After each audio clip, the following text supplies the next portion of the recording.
అమరావతి రాజకీయాల్లో credit war మళ్లీ ముదురుతోంది. అభివృద్ధి ప్రాజెక్టులపై అధికార ప్రతిపక్షాల మధ్య మాటల యుద్ధం తారస్థాయికి చేరుకుంది. ఆర్సెలర్ మిట్టల్ స్టీల్ ప్లాంట్ నుంచి బల్క్ డ్రగ్ పార్క్ వరకు ప్రతి ప్రాజెక్టు పైన క్రెడిట్ దోపిడీ జరుగుతోందని వైసీపీ అధినేత జగన్ తీవ్ర ఆరోపణలు గుప్పించారు. తమ హయాంలోనే పెట్టుబడులకు పునాది పడిందని, భూముల ఎంపిక నుంచి కంపెనీలతో చర్చల దాకా అన్ని ప్రక్రియలు పూర్తయ్యాయని చెప్పిన జగన్ ఇప్పుడు వాటిని తమ విజయాలుగా చూపించుకోవడం చంద్రబాబు స్టైల్ అంటూ విమర్శించారు. Google, steel plant, bulk drug park ఏ ప్రాజెక్ట్ అయినా అదే కథని చెప్పారు. ఇక మరోవైపు డీలిమిటేషన్, మహిళా రిజర్వేషన్లను శుభవార్తగా ప్రస్తావిస్తూ జగన్ 2.0లో కార్యకర్తలకు పెద్దపీట వేస్తామని సంకేతాలు ఇచ్చారు.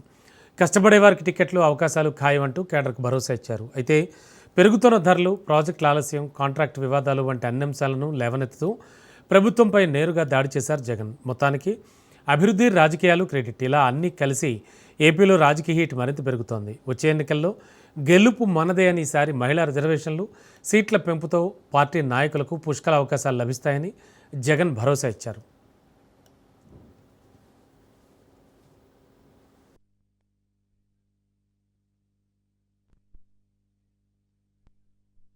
అద్దంకి నియోజకవర్గం నుంచి వచ్చిన అందరికీ కూడా ముందుగా హృదయపూర్వకంగా ఆ నియోజకవర్గంలో మంత్రి గారికి ఉన్నంత వ్యతిరేకత బహుశా ఏ నియోజకవర్గంలో ఇంకొకరికి ఎవరికి ఆ స్థాయిలో వ్యతిరేకత లేదు.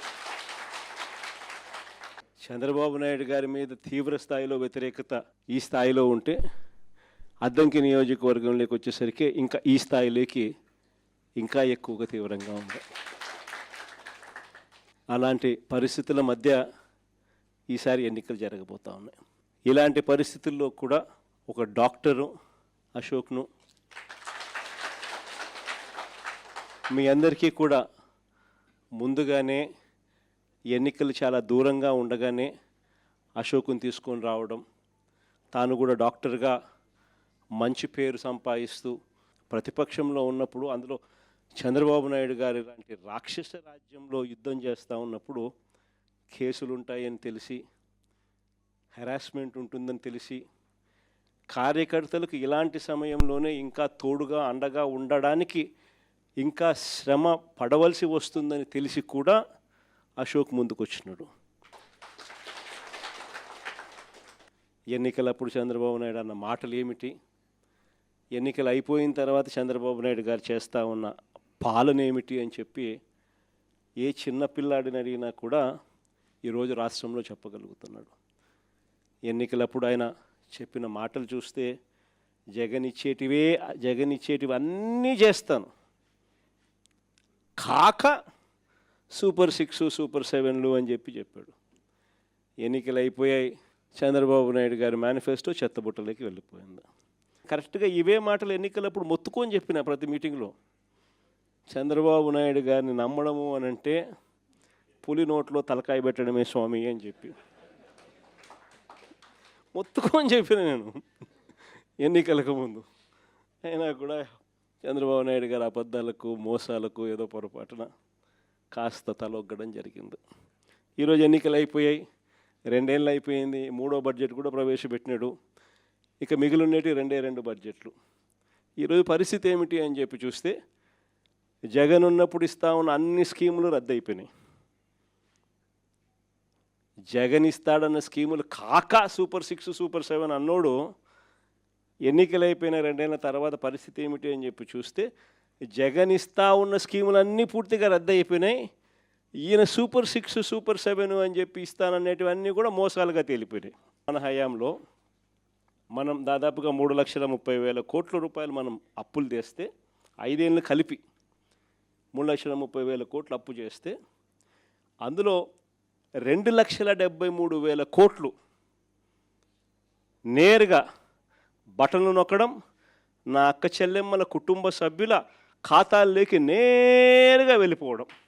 ఏకంగా 2,73,000 కోట్ల రూపాయలకు సంబంధించి ఆధార్ నెంబర్లతో సహా, బ్యాంక్ అకౌంట్ డీటెయిల్తో సహా మనం చెప్పగలుగుతాం ఎవరెవరికి దగ్గర ఎంతెంత డబ్బులు పోయినాయని చెప్పి. చంద్రబాబు నాయుడు గారు 2 ఏళ్ళు కూడా గడవక మునిపే ఆయన చేసిన గ్రాస్ అప్పులు, ఆయన చేసిన కాంట్రాక్టెడ్ అప్పులు, ఇవి చూస్తే 3,37,000 కోట్లు దాటిపోయినాయి. కానీ జగన్ చేస్తూ ఉన్న స్కీములు లేవు, ఈయన ఇస్తానన్న సూపర్ 6 లేదు, సూపర్ 7లు లేవు. మరి డబ్బంతా ఏమవుతా ఉంది, ఎవరి జోబులు లేకపోతా ఉంది? ఇది నిజంగా ప్రతి ఇంట్లో కూడా చర్చనీయాంశంగా మారింది. జగన్ ఎలా చేయగలిగినాడు, చంద్రబాబు నాయుడు అనే వ్యక్తి ఎందుకు చేయలేకపోతా ఉన్నాడు అని. కారణం చాలా సింపుల్. చంద్రబాబు నాయుడు గారి హయాంలో జరుగుతూ ఉన్నది ఏమిటి అని అంటే దోచుకోవడము, పంచుకోవడము, తినుకోవడము. డిపిటి, దోచుకోవడము, పంచుకోవడము, తినుకోవడం, ఇది జరుగుతూ ఉంది. అదే జగన్ హయాంలో ఏం జరుగుతూ ఉన్నది? బటన్లు నొక్కడం, నేరుగా నా అక్క చెల్లెమ్మల కుటుంబాల ఖాతాలోకి నేరుగా వెళ్ళిపోతూ ఉండేది.